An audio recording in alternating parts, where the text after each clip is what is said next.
Бажаю здоров'я. 15 березня 2024 рік. Де пройшов ворог на Бахмутському напрямку? Чи потрібно виїжджати з Дніпра?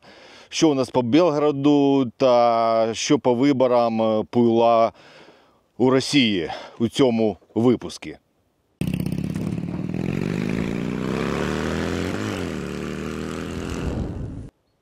Починаємо огляд бойових дій на Бахмутському напрямку. Ворог на цьому тижні не припиняє свої атаки, вони не стали менше. Кількість їх така ж, як і було на минулому тижні, але результативність їх на 90% впала. Чому? Зараз ви дізнаєтесь. То на Орехово-Василівці у нас без змін, ворог ніде не прийшов. На Григорівці без змін. Оборона стоїть там у нас міцно. На Богданівці теж у нас без змін. За тиждень ворог там не пройшов ні на метр по селищу. Південніше від Богданівки траса від Хромова на Часів Яр. Там теж без змін. Ворог там теж не зміг за тиждень ні на метр пройти. На Іванівському у нас, як і на минулому тижні, баталії. Ворог все щимиться і щимиться. На минулому тижні я розповідав, що ворог пішов в обхід Іванівського з південної сторони цього селища. Ми його відкинули назад повністю, але на цьому тижні він пройшов приблизно відрізок десь 700 метрів на 300 метрів, такий відрізок. Це поле з посадками, і оце поле, він там трошки закріпився, але це, я гадаю, ще ненадовго. Чому саме на Іванівському ворог не має успіху і на Богданівці? Тому що це наші позиції вже давно. І все ми там знаємо, де укріпрайони, де можна сховатись, де у нас бліндажі, де окопи вириті, бо ворог, коли він штурмом проходить на наші позиції, то ми вже знаємо, де що там знаходиться. І тому у нього там нічого не виходить, бо ми вже наперед знаємо, де є укриття і куди потрібно бити ворога на випадок, якщо він там прорве оборону. То у нас вже до Часів Яру вже встановлені всі точки по GPS, все, що можливо, де може укритись ворог, де він може розташувати свої міномети, важку артилерію. Ну, до артилерії там йому як до Києва-Рачки ще, щоб там розмістити. Але все прораховується наперед, на всяк випадок. То за весь час, за тиждень, ворог там пройшов 700 на 300 метрів такий відрізок. На відрізку Курдюмівка, Андріївка, Кліщіївка ворог теж не має успіху взагалі. До них там прийшло підкріплення, там 3 полки якісь, і вони хотіли теж нахрапом все взяти. І нещодавно, там пару днів назад, у них була така атака з застосуванням бронетехніки, було БМП, був танк, піхоти там, мабуть, 30-40 чоловік. Результат такий, що уся техніка була підбита. І особовий склад російський теж був знищений. Там приблизно десь 8-10 чоловік вони втекли. То на Кліщіївському напрямку там ворог не має успіху, бо оборона теж там все міцно стоїть. Щоб там не казали, що там нам хтось там нічого не дає, там снарядів немає. Для того, щоб бити ворога, коли він наступає, у нас все є. Снаряди видають в тій кількості для того, щоб ми саме тримали оборону. І цього на даний момент цього достатньо. Хочу ще розповісти, був нещодавно у Дніпрі. Ви бачили, я отримував гуманітарку від благодійної організації ТАПС, квадроцикл там тощо. То там ще багато знайомих, кого не встрічу, всі питають, чи не пора нам з Дніпра валити. На що я всім кажу, поки ми тут стоїмо, поки Часів Яр, поки Краматорськ, Константинівка, все під нашим контролем, бо взагалі тут не треба такі мислі навіть в голову, щоб лізли.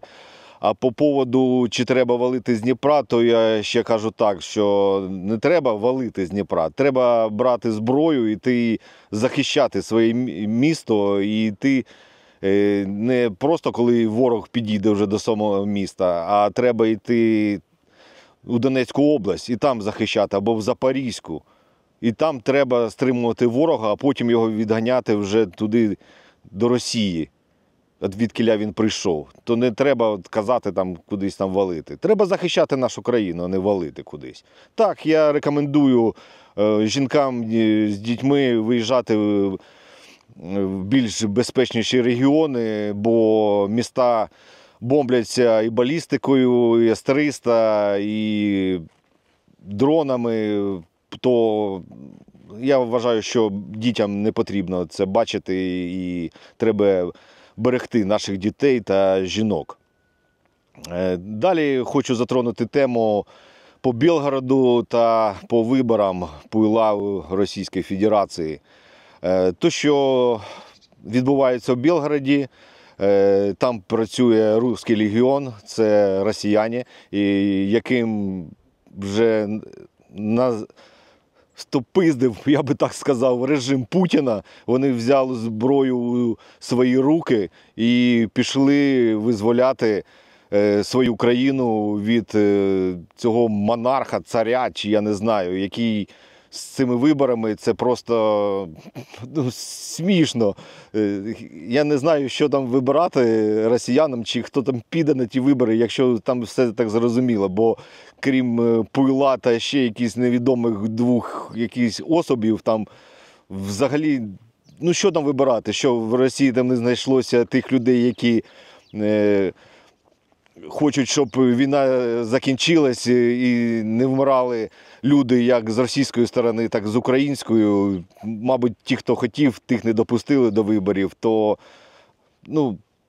це не вибори, це фейк. І якщо і в цей раз росіяни це прожують, проковтнуть, то все. Для мене, як російський народ, він помре як особистість якась. Я знаю, що в Росії є люди, яким не подобається режим Путіна, які проти війни в Україні, але потрібно щось робити. Я гадаю, що потрібно вставати і не йти на вибори, а просто вже скидати цього Путіна, ставити, хто у вас там вміняємий, і завершувати ці кровопролитні просто війни і піднімати економіку своєї країни, а ми будемо займатися своєю країною, ви своєю.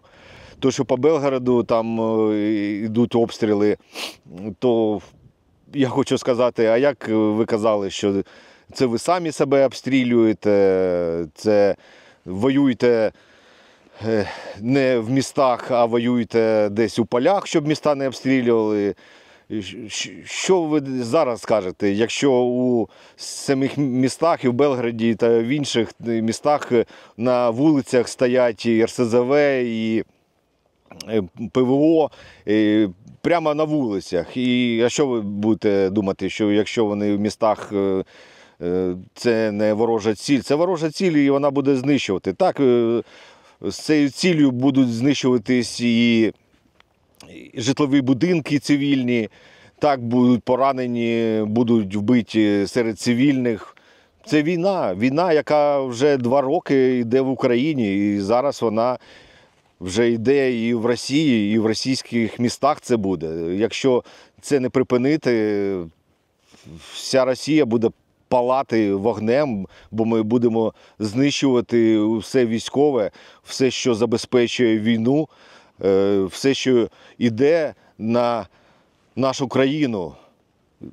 Все, що хоче вбити наших людей, ми будемо знищувати, незважаючи ні на що. То ще раз звернення до росіян: візьміть себе у кулак, розширте свою дупу, якщо вона вас зузилась дуже сильно, що ви боїтесь усе.